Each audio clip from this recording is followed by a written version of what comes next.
Hello. This is going to be the first episode of a video podcast helps which will help people with standard and the newest sets who are on a budget and don't have the money to buy those Teferis that everyone is using. Today I'll be showing you a Dimir aggro deck, Surveil aggro deck. So with this we'll start off with creatures in mana cost wise, and then spells like instants and sorceries, and then everything else. So our first creature, which also happens to be one of the win conditions of this deck, is Thoughtbound Phantasm. It's a 1 mana 2/2 with Defender, and whenever you Surveil, you put a 1/1 counter on Thoughtbound Phantasm. As long as Thoughtbound Phantasm has 3 or more 1/1 counters on it, it can attack as though it didn't have Defender. Our second creature, which is Dimir Spybug, and we're running a playset of both Thoughtbound Phantasm and Dimir Spybug. Dimir Spybug is blue and a black, 1/1 with flying and menace, so it's basically unblockable. And whenever you Surveil, you put a 1/1 counter on Dimir Spybug, so basically the same ability as the Thoughtbound Phantasm. Now, the rest of our cards either Surveil or have an ability when you Surveil. Our next creature, which we're running 3 of, is Night Veil Sprite. It's a blue and a 1 for a 1/2 with flying, and whenever Night Veil Sprite attacks, you Surveil 1. It's pretty basic. It's pretty basic. It's really good, and you can just pile the counters up on the Spybug and the Phantasm. Our next creature is Lazav the Multifarious. It's a blue and a black, 1/3.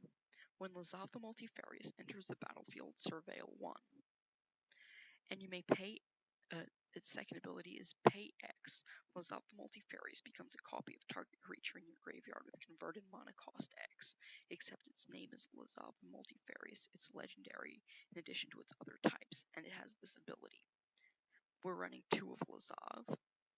So the reason it's in this deck is it surveils, and if someone kills your Phantasm and your Spybug, you can get it back instantly with Lazav, or you can return some of our other creatures. Now, our next creature we're running a full playset of. Doesn't have anything to do with Surveil, but it is really good and it's almost an auto, and it's overpowered, and you have to include it in the deck. And this card is Thief of Sanity. We're running a playset of it. It's a black, a blue, and a 1 for a 2/2 with flying. And whenever Thief of Sanity deals combat damage to a player, look at the top 3 cards of that player's library. Exile one of them face down, then put the rest into their graveyard. For as long as that card remains exiled, you may look at it and you may cast it, and you may spend mana as though it was mana of any type to cast the spell.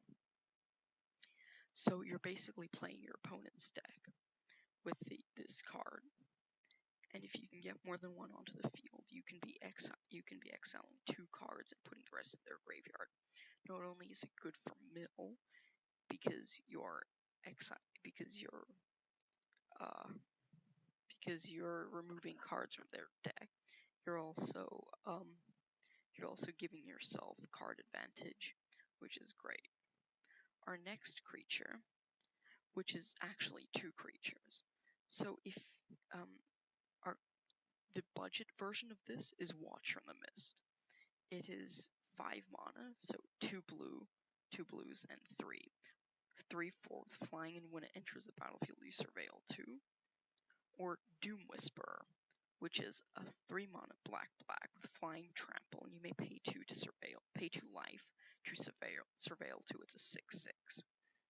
So if you've packed Doom Whisperer, open in a booster pack, definitely play it. But if you haven't, Watcher in the Mist, or even the or even City Watch Sphinx is a good include. Now on to our instants and sorceries.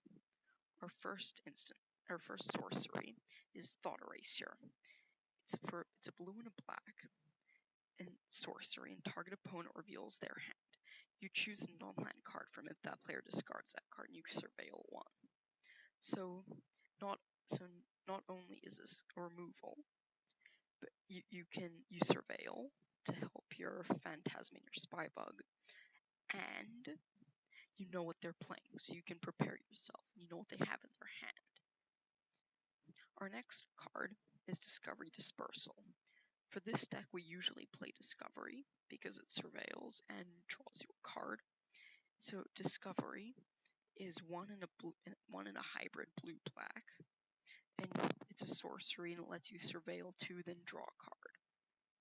So it lets you preempt your next turn while also drawing a card, which may be an answer to something your opponent has on the board. Dispersal is 5 converted mana cost, so 3 blue-black. Each opponent returns a non-land permanent they control with the highest converted mana cost on permanents they control to its owner's hand, then discards a card. Now, we don't usually play this, and since your opponent gets to choose what permanent it is, they can just return their jankiest creature to their hand, then discards it, even if they don't have any cards in their hand. So now our next card is Sinister Sabotage. It's our counter spell. We're running a playset of it, and you count. It's 3 converted mana cost, 1 blue, and you counter target spell, and you get to surveil 1. And then this is just strictly better cancel. You have to include it. Oh, and Thought Eraser, Discovery Dispersal, and that Sinister Sabotage are all play sets. Now, our next card is also a playset, and it's Notion Rain. Notion Rain is a sorcery that lets you surveil 2, then draw 2 cards, and it deals 2 damage to you. Now, this card is good because it's basically Discovery. For an extra mana, you get to draw an extra card, but it does deal 2 damage to you. So you generally want to play it at the beginning of the game, because by the end of the game, if you don't have enough life to spend it without risking the game, then it'll be a dud card. But at the beginning of the game, it is very good. Our next card is Price of Fame. It's 4 mana, an instant with 3 and a black, and the spell costs 2 less to cast if it targets a legendary creature.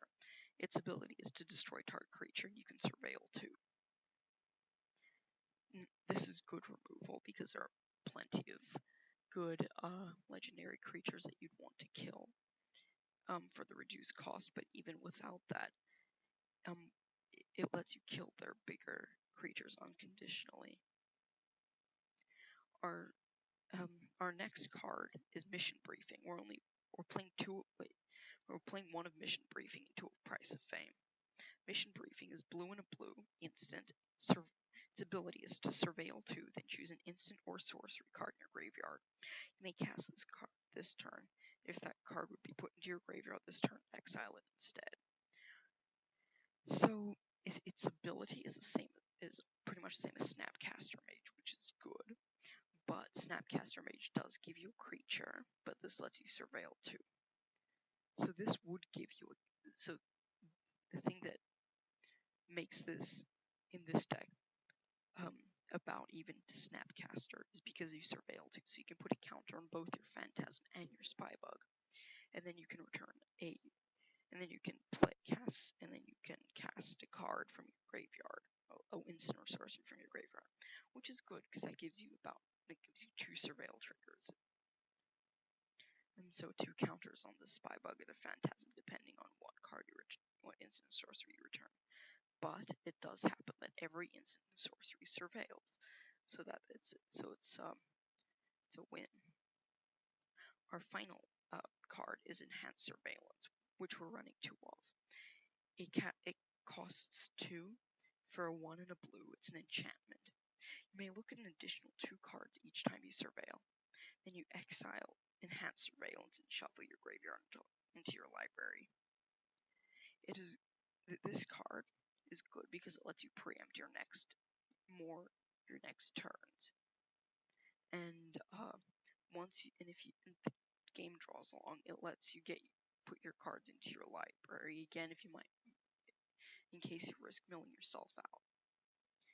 I've won many games with this deck, and it's cheap compared to many other top tier standard decks. So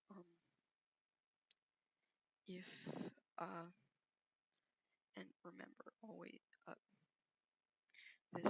I'm here to give you budget decks.